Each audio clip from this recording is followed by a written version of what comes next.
Hello, everybody, and welcome to Late Night Football. Welcome to another preview show. It's great to see you. Well, not see you, but great to have all of you again. And we've got two very big games this week for different reasons. We've got two big games, so we've got to preview that. We've also got some other big clubs playing as well. It's a lot to talk about. And of course, joining me today on this show, we've got a different cast of guests than we normally do. So that's actually good because we'll have a bit of different perspectives. But we've got Sagar back on the show after a while. Sagar, welcome back. Hey, Rohit. Yes, and we've also got Adarsh back on the show after last week. Adarsh, again, welcome. It's always a pleasure to have you. Yeah, hi Rohit, hi everyone. Yes, and Adarsh will be very happy because Nishikant is not here today. So our Chelsea representation finally. Siddhant. And Siddhant doesn't have the background, the great background that Nishikant always has, with the Chelsea. So happy about it. But nonetheless, Siddhant, welcome on the show once again. Is this your first time this season or the second time? I think second time this season. Second time. Yeah. Second time, yes. It's good to be back. Yeah. Yes, I remember we've done one before. So yes, welcome to the show. It was a pleasure to have you as well. So anyway, we'll get started. We'll talk about the big game, the first game. I'm actually surprised it's an early Saturday morning. Well, Saturday morning for me, but early Saturday kickoff. Chelsea against Manchester City. You think that's a big game? You think they might save it for Sunday? But they're doing it on Saturday. Well, maybe the Champions League plays a part in that too. Exactly. But still, yeah. Maybe a 12:30 kickoff might have been good. Oh well, I don't know. Anyway. Oh well. It's Chelsea against Manchester City. It's a big game. You know what? I'm not going to ask this question to Siddhant and Adarsh. I'm going to ask this one to Sagar. Sagar, do you think this is an early title contending game? Like this is an early, sort of a preview for title challenge, maybe? Yes, it is. Yes, it is. Of course, because both of the teams they look phenomenal. Chelsea, Chelsea are completely a different side. What they used to be last season, and so I think having this such a massive game so early, like it's game week 6 or 6, yeah. Yeah. So having it, yeah. So if any team, if they win, they'll, push their title credentials. They'll have a massive shot, and it's one for the opponents. They can make a statement of intent. So it's a very anticipated game. Yeah, it's definitely an anticipated game because there's so many subplots and things like that. It's a game in many ways, Sadan. It's a game with a team which doesn't like to concede against a team that, despite the fact that they doesn't have a striker, does like to score goals. They have scored a lot of goals, blanks aside, but they have scored a lot of goals. How do you see Chelsea preparing for this game defensively?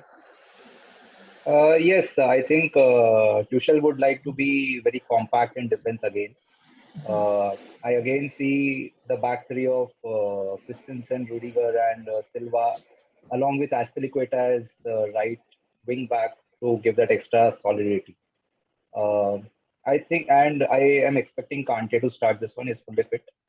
Uh, so yeah, I think the primary focus will be on defending well, and then you know maybe creating some chances via Ziyech for Lukaku, and maybe try to score and build from there. But yeah, we are going to try to be very compact in defense. That's for sure. You see, I like how Siddhan goes, maybe we'll create a few chances. Maybe we'll do something. Like Chelsea are like a fifth or sixth or seventh place team and not title contenders. I like that. See, that's the smartness thing, right? And Siddhant, very, very low key. But it's because in some of the games, if you have seen, we have not done really well in the first half. The final scoreline does seem to be good. But we haven't really started. That's what matters by the end of the day. Sorry. No, I know. I agree. Siddhant, you're muted. Sorry, got a call. Yeah. Okay. No worries. Yeah. Anyway, and it's worth noting that despite all these things, Chelsea have considered just one goal, that too not from open play. It was a penalty goal. So that shows the volume of the defense. Yeah, no, I mean they're definitely defensively very good, but they're good attacking as well. It's not like they're like monks in attack. Like the way Siddhant goes, maybe we'll create a few chances, maybe we'll get an opportunity to score goals. Like maybe, that's why it's like. I know where this is going. Okay, I know where this is going. No. But I'm just saying, with Chelsea, like it's like the way he talks. But anyway, Adarsh, coming to you, how do you think City will set up an attack? Because I think that's the other side of the equation, obviously. I think the defense kind of sort of picks itself, maybe because of lack of options or because it's settled. But how do you see the attacks shaping up? When it comes to attack, City would be unpredictable, to be honest. Pep is the last manager whom you can trust when it comes to choosing team. But attack, Varane did not start last game. Oh yeah, he did start, but I guess he would be starting Chelsea's game as well because he is the number one striker what we have right now.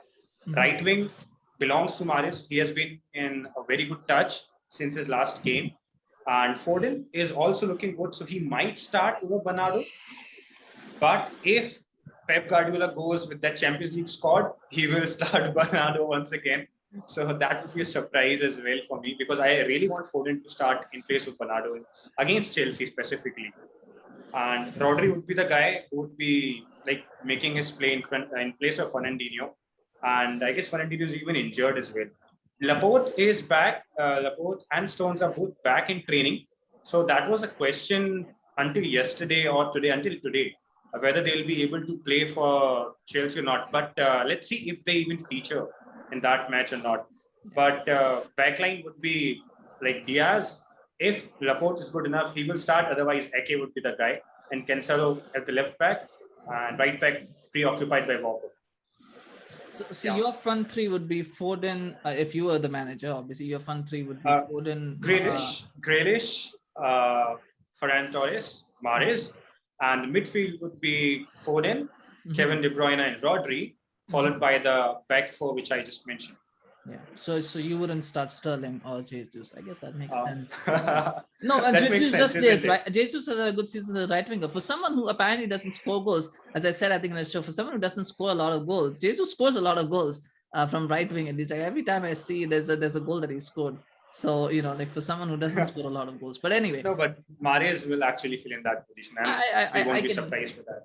Yeah. I mean that's the thing about City. You just don't know. That's like you can have three players and then you can still have another three players who you think should start. So it's a sign of a good squad, isn't it? And yet others can then still come and say, you know what, I need another CDM, I need another left back, I need players. So that's the beauty of cities, and that's why they are the champions because they're so good in so many positions.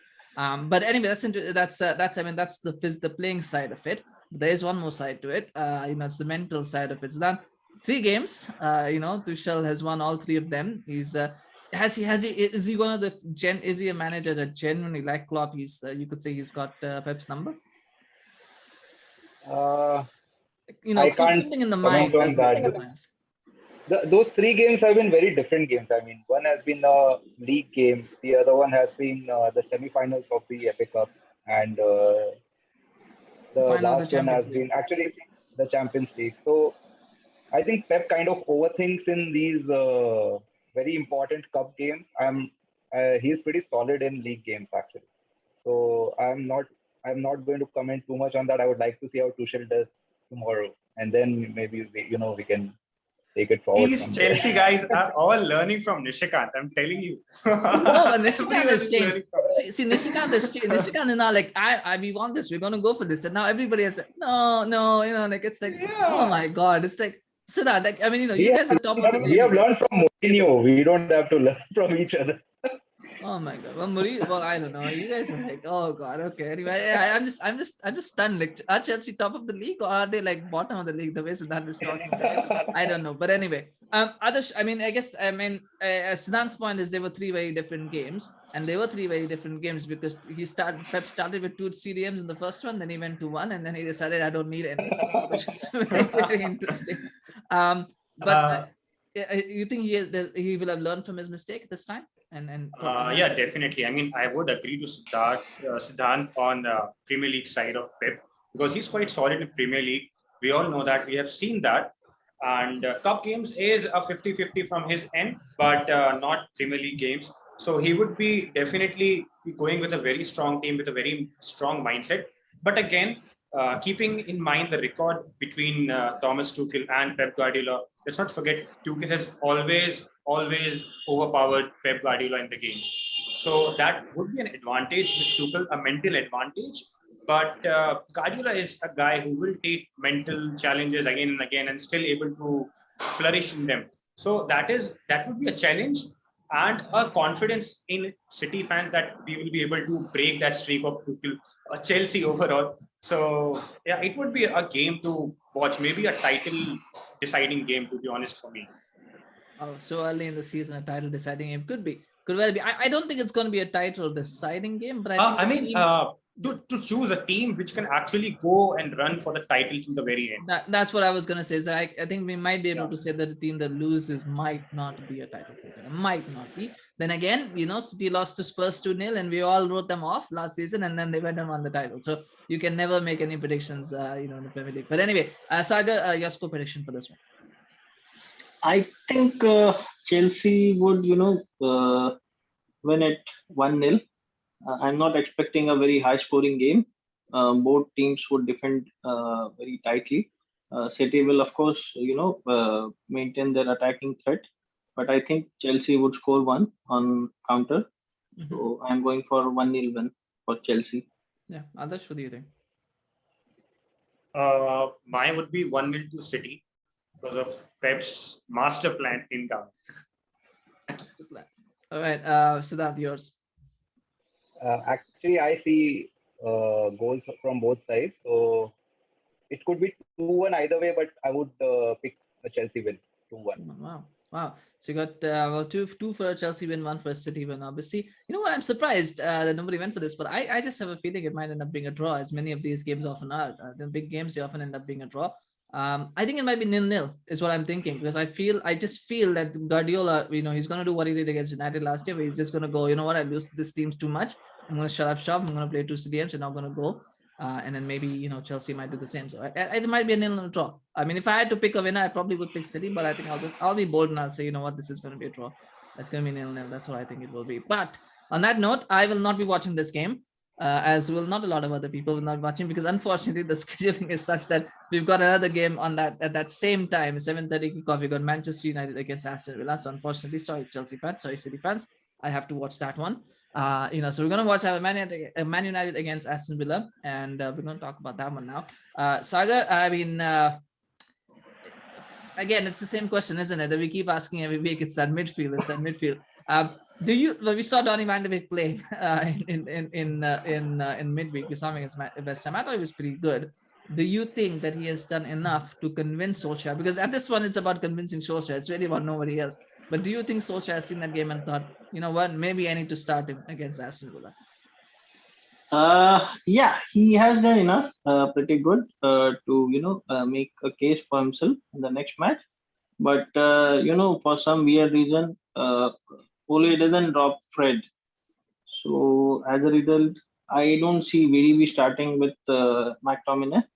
So I think we'll go with the same double pivot, Fred and McT. Yeah. I mean, yeah, that's at this point, he's made a case for himself. I just wonder if the case that he has made convinces Solskjaer. Because I think a lot of fans do want to see him start. I thought that midfield had a lot of balance, but it is difficult to predict what I would definitely love to see him start, but I'm not very sure what Ole has in mind. Yeah. I guess it comes down to combinations again. Well, I mean, I guess we'll see how the combination was. Siddhant, again, the other question obviously is Jadon Sancho. The one thing about the game now is, I mean, it's Aston Villa, so you'd probably expect him to start Matic and McTominay. In that case, if you assume Ronaldo is a guaranteed starter, that really only leaves you with Pogba, Greenwood, Sancho as your options, right? So do you see? I mean, what do you see Sancho's role this season? Because it looks like he's now already become a bench player at this point, because I don't think he starts with Pogba or Greenwood on the wings. So what do you sort of see his role this season for United? No, but actually, I think Ole is going to, try to give him confidence in some of the games. I actually see him starting against Aston Villa. Wow. Because he's a big money signing. He has to, you can't just give him on bench. That will actually basis. Sorry? He'll start on what basis? Yeah. I know it's not based on his performances, but no, but who do you drop? Yeah, but who do you drop to accommodate him? Because somebody's got to come out, right, to bring him in. Who do you take out? I mean, I that's know the even yeah, Greenwood has been in really good touch this season, so yeah. he should be technically he should be starting ahead of Sancho, but Mhm. we don't know what's in Ole's mind. I would start Greenwood ahead of Come Sancho on, we all know. Come on, don't lie. We all know Ronaldo's personally. gonna drop. No, Ronaldo has to drop. yeah, Ronaldo has to be dropped. Yes, Ronaldo has to be dropped. That's probably well. I mean, if Greenwood had started against West Ham, I would say yes. But I think because Greenwood didn't start against West Ham, I think he has to start. I think Sancho Right. will be on the bench. I guess my the overarching question is what's going to happen with him because I don't think he has been very good. But he obviously hasn't been very good season. I don't think it's a But matter you of. can't judge such a young player over I know. I'm not just a saying that. few I'm games. not saying I he's mean, a flop or anything. I'm just saying he's had I know. a below par season. I think he just needs time. And maybe coming on for 20, 30 minutes of games towards the end, maybe that might help him just a little bit. And maybe that helps him. And all his man management is going to be crucial at this point because it's the first time that he's Exactly. going to have a big money signing that's hasn't hit the ground running. So it will be one to watch out for on that front. Others just talking about Aston Villa because there is another team playing. I think they're one of the teams that we talk about maybe could compete for those top 6, top 7 spots, maybe seven, fifth, sixth, seven. One of those teams. Leon Bailey. I mean, he had a fantastic introduction to life. Do you see him? I mean, I don't know what his status is. I believe he got injured, but I think he's fine. Do you see him starting this one, or do you think he should be Yeah, starting? yeah, he's fine. He's fine. I read the news today, so he's quite fine, and he might start as well. And if he starts, I think he's gonna like keep Shaw or even when Bisaka, either wings he plays, he's gonna keep them to their box. He's gonna just push them to the very end and not allow themselves to move the other players to move forward because he is electrifying. His pace is just takes away defenders from here to there, even the center backs if they are alone at the back. So that is one thing what United has to keep in mind while facing. And let's not forget Danny Ings. I mean, that guy is so clinical now, if not earlier already. So he has been scoring some decent amount of goals plus very good quality goals. So if he gets a chance, I think he's going to bury the chance inside De Gea's net. And he has to be like kept in the pocket by Varane or even Maguire on that instance.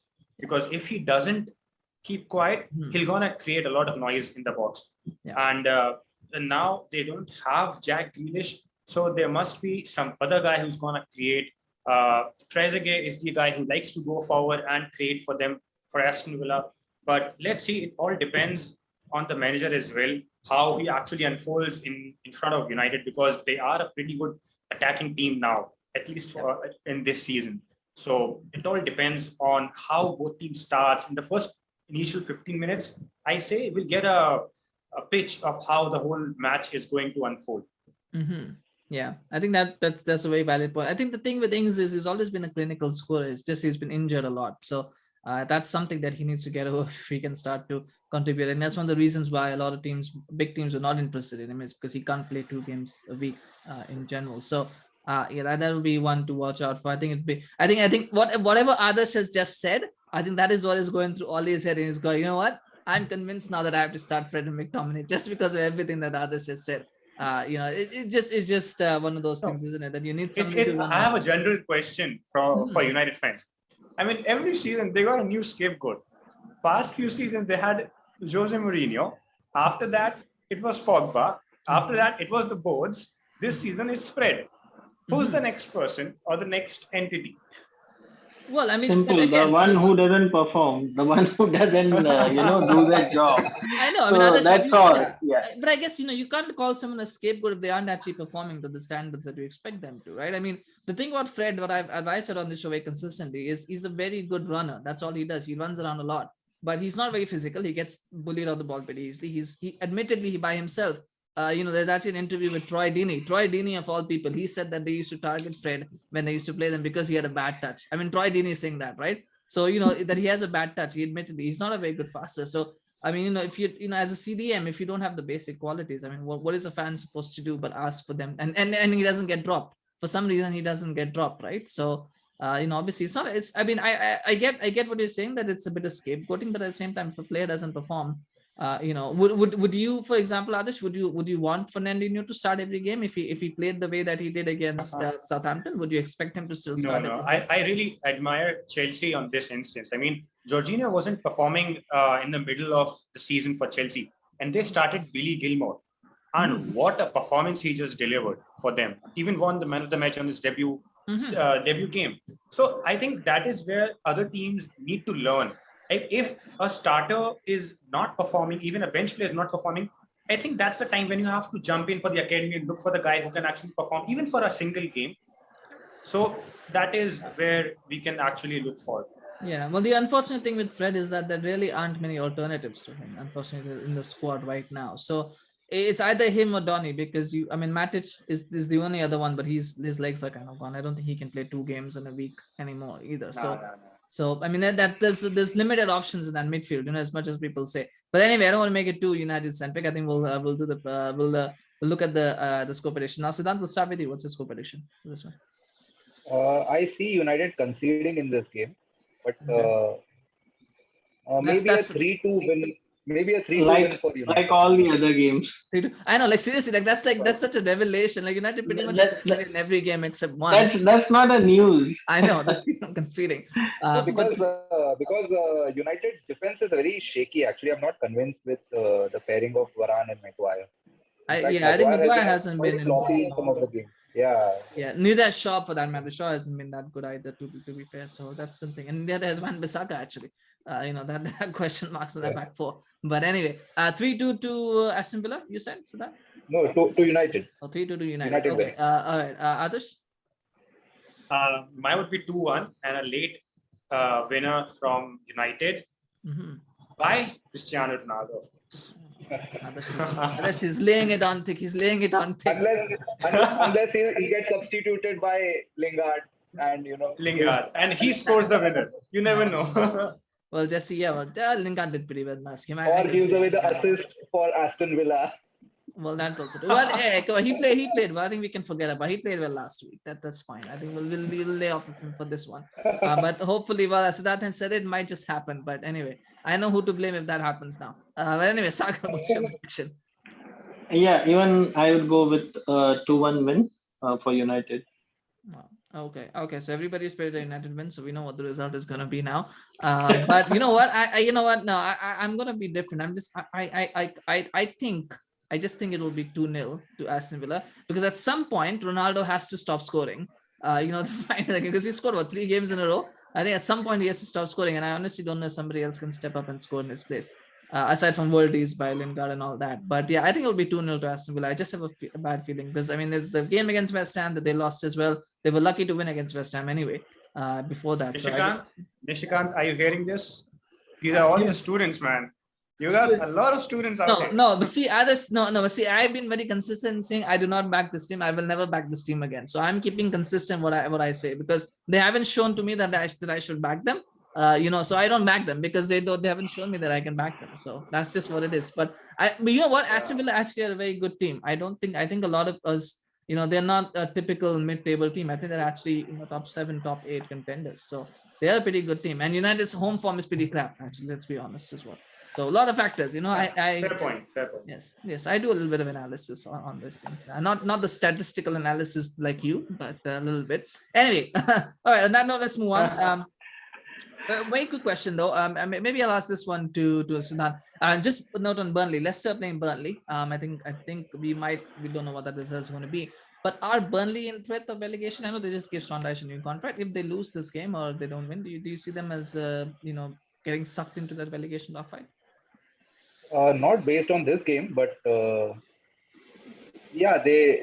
don't do well in transfer markets, and they have not strengthened enough, and other teams are obviously doing better than them. Even Newcastle seems to be doing well, but doing better than the last season form, I feel.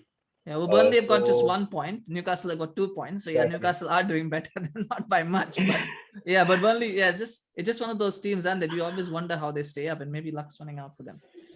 No, they have been staying up purely based on the manager, I feel. I mean, he's actually a really good manager, and he has also stuck by Burnley since a long time, and purely based on his tactics and based on the solidity which he gives in his tactics. That's how they are.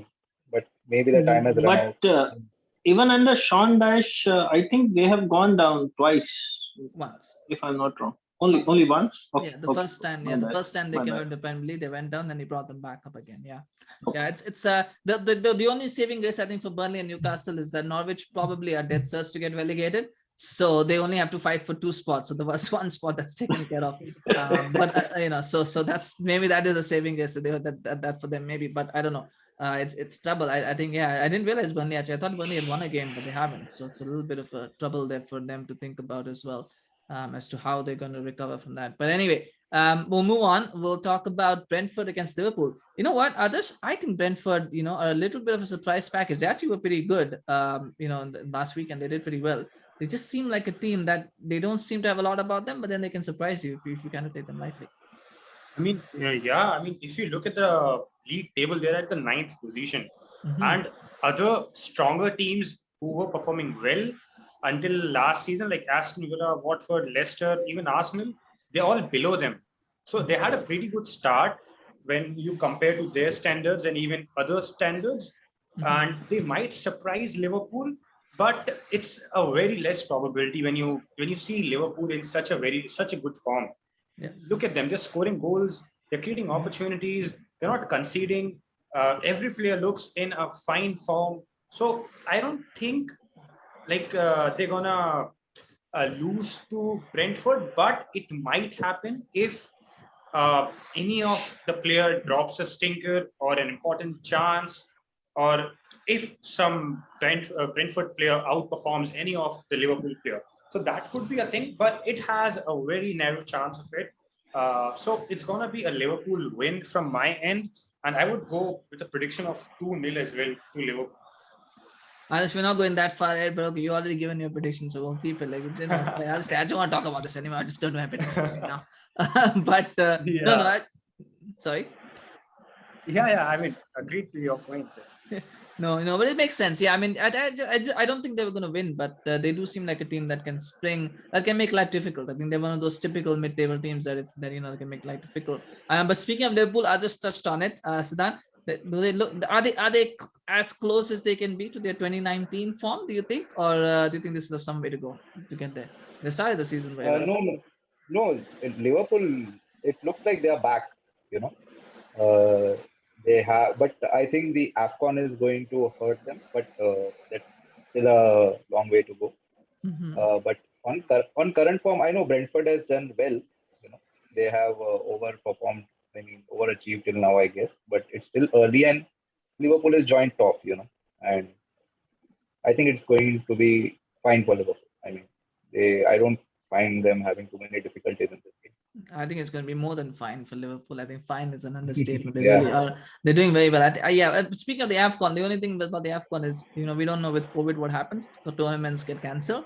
That may happen. Africa sadly is in a very. I mean, even if it happens, if Liverpool continues to perform till AFCON starts, and if they even draw points during the AFCON, it's fine because the other teams might just draw points and win points during that phase.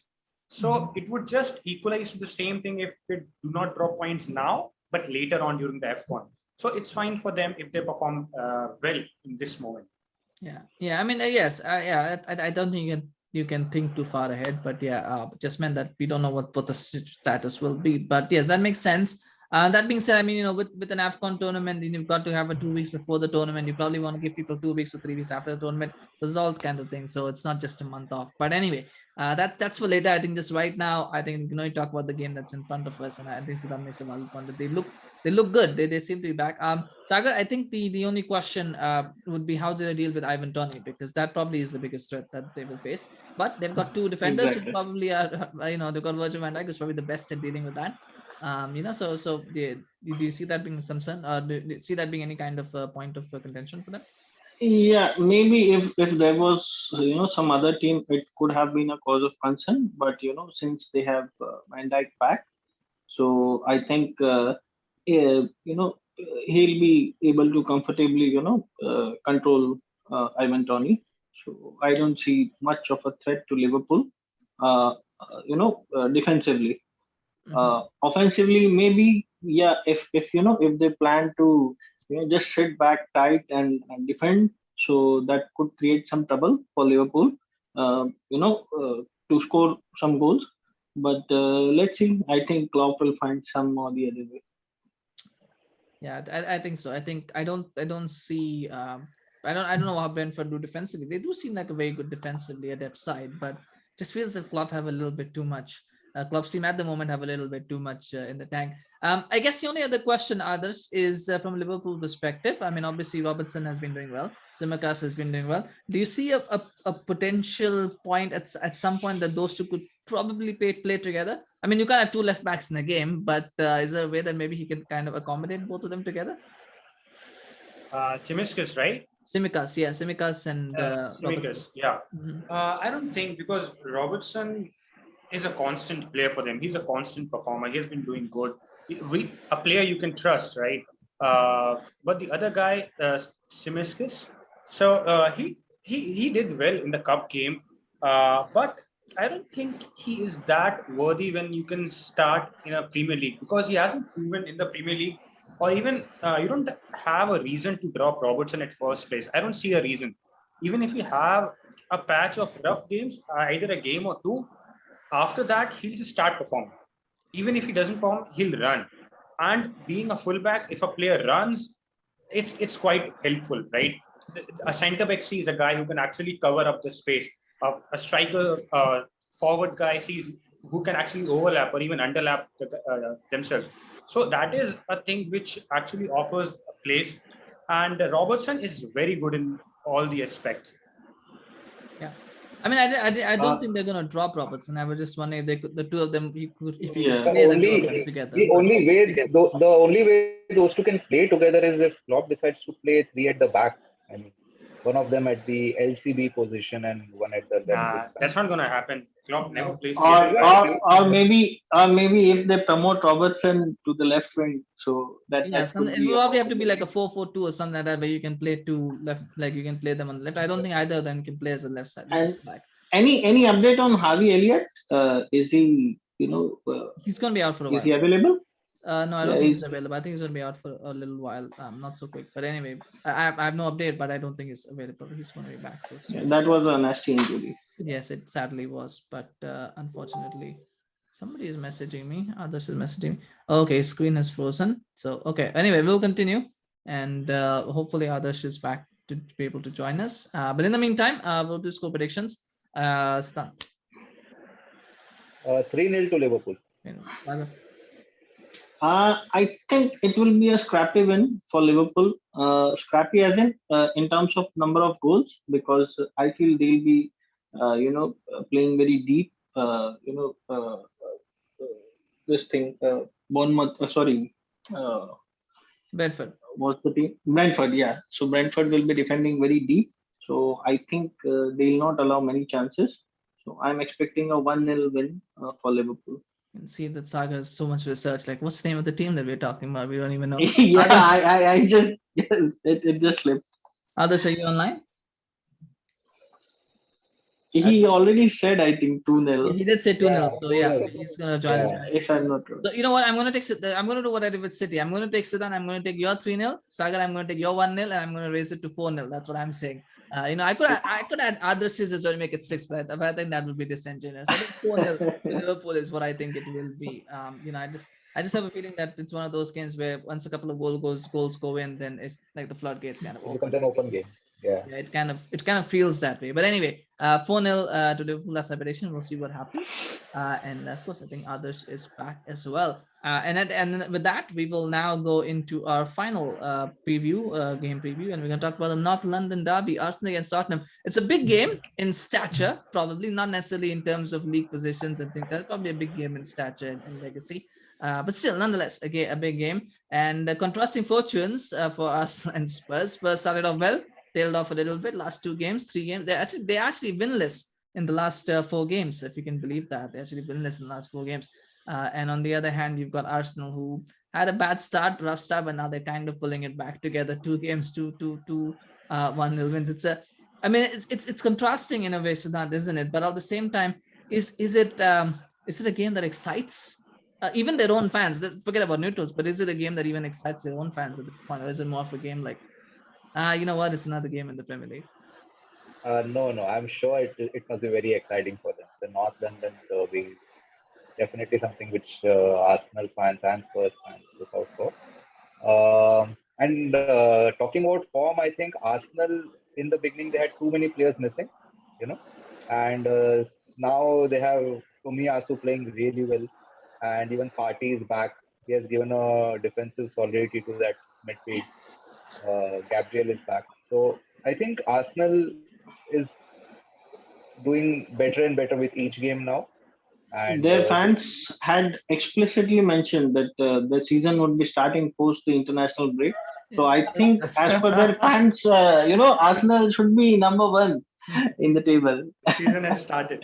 season has started. Well, it Yeah, has started. It has started 2-1 yeah. wins. I don't think you can ask. Well, you can ask for more than that, but I don't think you can Actually, complain too much. yeah. With the 2 wins or two. I mean, Adarsh, I mean, I guess with the trajectory, it feels like Arsenal are a team on the up. They've got the injuries sorted. They've got the wins. They look a little bit more stable. And then you've got Spurs, who are kind of a team maybe on the decline a little bit. Injuries, the performance is not there. Is that going to be a factor in this game, or do you think this is a chance for Spurs to kind of turn it around? I mean, Arsenal are going through a very good phase now, I would say, and in every aspect, whether it comes to defense or midfield or even striking sector. Striking, I wouldn't say like they're scoring goals for fun or something like that, but they are taking chances or at least trying to hit on targets. So if you look at the shots on target, they have a decent stat on that. So that is good from their end. That is a positive thing. And even at the back, it's quite stable now. At least if you see the past 2 games, they were quite stable. They were quite relaxed on the ball. They were not panicking in passing the ball to the defenders or the back or sideways or even forward. So that's a good thing to take a note on it. Although if you see Arsenal as an overall team, so their squad, I mean, Arsenal is one of those teams right now whose squad has been completely changed. If you see Arsenal 2 years back, it was a different squad. And now it's a whole different squad. There are new players in each and every position. If not first team, they got new backup players for those positions. Academy players, backup players, new signings. So it would naturally take some time for any manager to just change the whole thing, change the dynamics, and start giving the fans what they need. And Arteta, although he had a very slow start, but I think he would deliver if the similar results start coming his way. I wish you could say the same for Ole.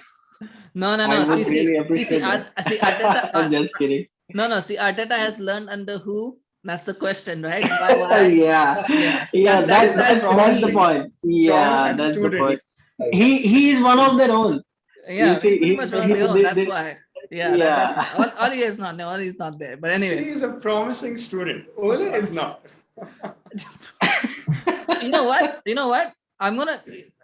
We got to get Adarsh on the call with another Arsenal fan, and then we got to see what the Arsenal fan says about that. And Arteta has got a silverware to show as well. Does Ole has got a silverware to show? Yeah. That's a fair point. That's a fair point. Have you seen silverware in England or overall? Because he's won trophies, just not in England. I know people. I know there's this English bias, and other trophies don't count, but he has won trophies, just not in England, which is fine. But anyway, we'll move on. I mean, I don't want to make this an Ole Arteta thing, but I was just interested in hearing others talk about so nicely about glowingly about a manager for change. But anyway, Sagar, I mean, I guess the only question, I guess, another question to talk about is Ben White hasn't had the best of start to the campaign. Do you think Harry Kane is looking at Ben White and thinking, you know what? I mean, there's something there for me to probably get back into form, because he hasn't been in good form either to start the season. Does he look at this and go, you know what, that's a matchup I would fancy? Yeah, could be. But overall, I don't know why. As a neutral, I'm really excited for this match. Both teams they want to show their this thing, that where do they stand, and it's going to be a very interesting game. And somehow I feel Spurs, they'll come back strong now, back to back defeats, and they got actually thrashed by Chelsea last week. So I'm hoping some kind of a vengeance sort of thing from them. And who better to have your arch rivals, facing. The only thing is that Arsenal, it's a home match for Arsenal, right? Yeah. Yeah, so that could be some cause of concern. But overall, I feel Spurs would find a way to dominate this game. Yeah. Well, I mean, that's very, very bold from Sagar to say. Yeah, I'm going very bold, but With yeah, that's what I vengeance feel. for Spurs. I mean, it could very well be that that Surely they don't want to lose to two London rivals back to back. So That is true. You know what? And Sagar says they got trashed by Chelsea, and here's Sudan saying maybe they will get lucky and Yeah. score a couple of Because that chances. is Spurs. This is City. I mean, No, but still, he's I been don't know. too Yeah. modest today. He's been Yeah, too I know. modest. No, it's okay. It's okay. It's fine. I get it. Anyway, I guess we'll do score predictions. I think for this one, because I don't want to spend too much time talking about two, mid-table teams. I'm kidding. But no, that's not true. I actually feel Arsenal are a better team than a lot of people think they are. I think they have a much better squad than people. they think are. they They are. It's just I they haven't I would been able just to like put it to together. add to that that Arsenal is a better squad than Spurs overall. Mhm. And I would even go on to say that, it's both the coaches are not great, but Arteta is a better coach than Nuno for sure. He was like the sixth or seventh choice for Spurs, and I don't think it's a good fit. Nuno doesn't fit that well at Spurs. I don't. Those are very valid points.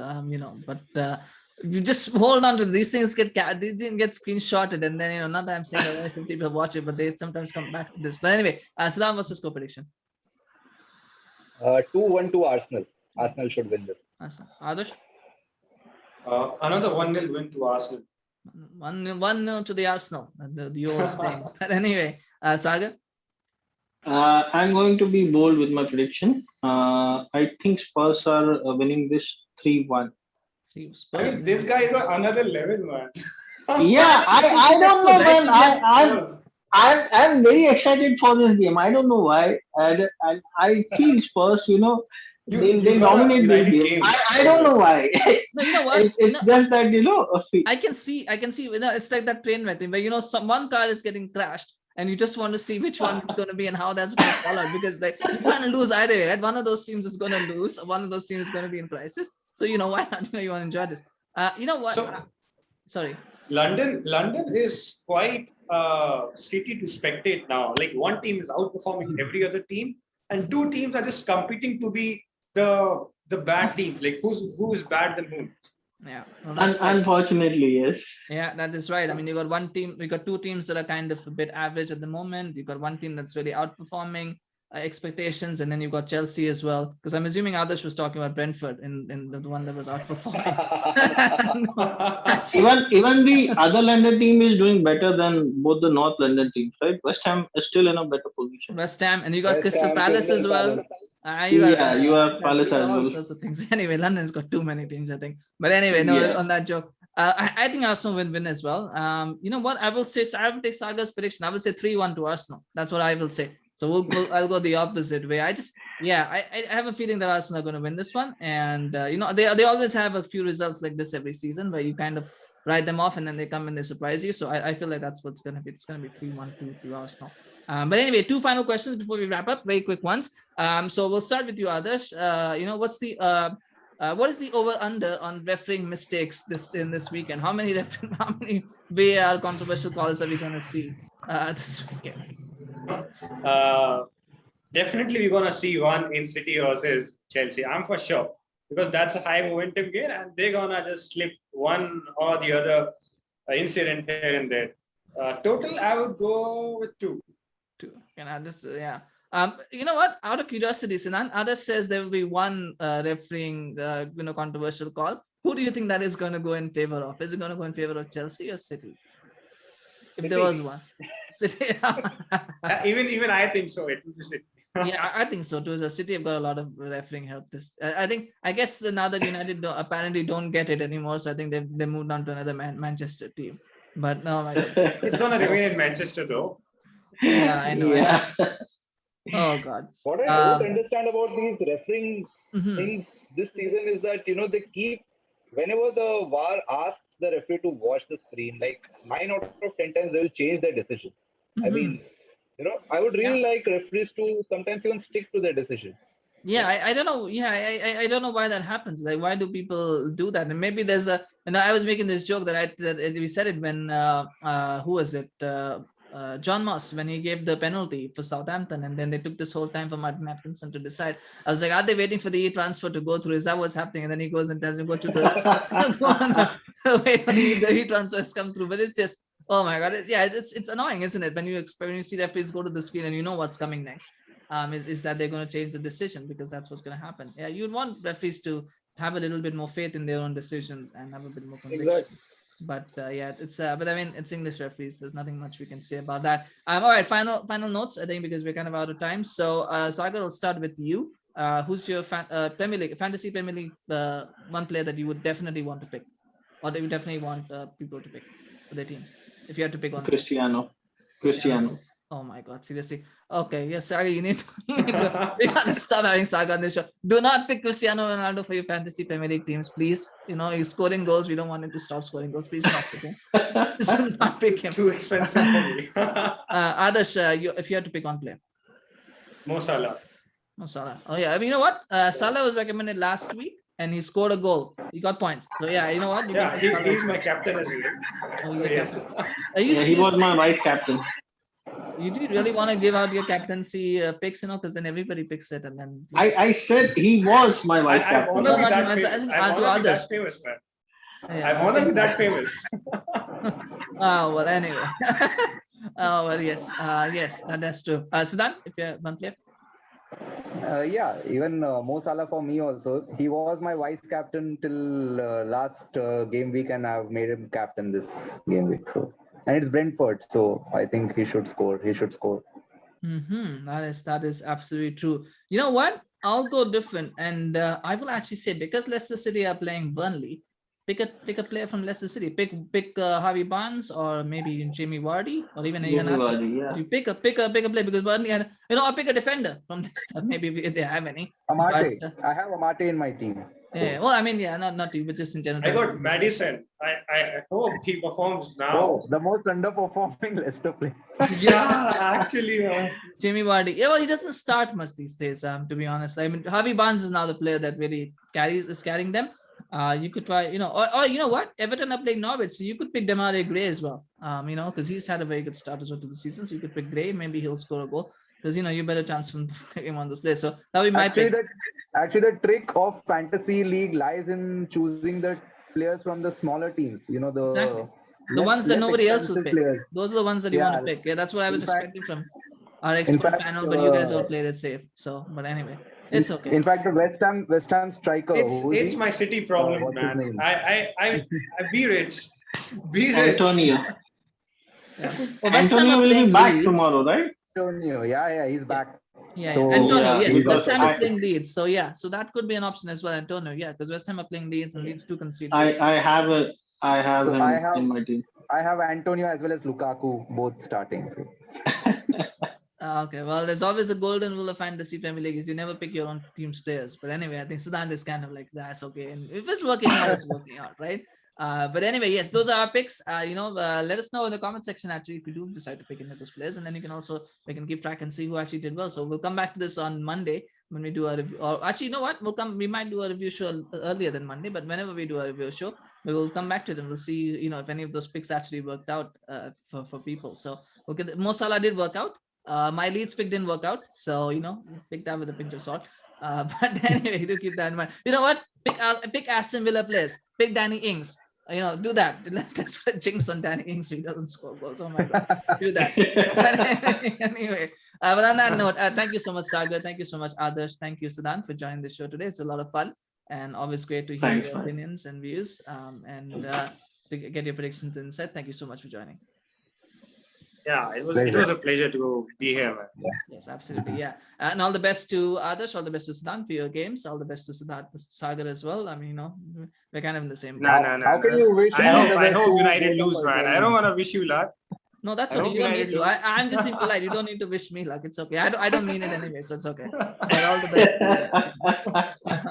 I said all the best. It could be the best of luck or the best of bad luck. So, you never know. Good luck, bad luck. This goes both ways. But anyway. But anyway, yeah, I mean, what? I don't wish ill on anyone, so it's okay. I hope you guys enjoy the game. Whatever the result. Hopefully the game is enjoyable for you guys. I mean, I won't be watching it, so that's that. But I'll be watching it from office, but I will be watching. Same you here. may not want to I'll say be that on a watching it public from forum. I'm office. just saying. You're not supposed to be saying these kind of things on public forums, just so you know. Not that I'm not sure nobody watches this, but anyway. Thank you so much. If you did enjoy the show, please remember to like, share, and subscribe to the channel. Please do comment as well. What do you think about the games? Share your predictions, your thoughts as well. And obviously share it with everyone who is a football fan.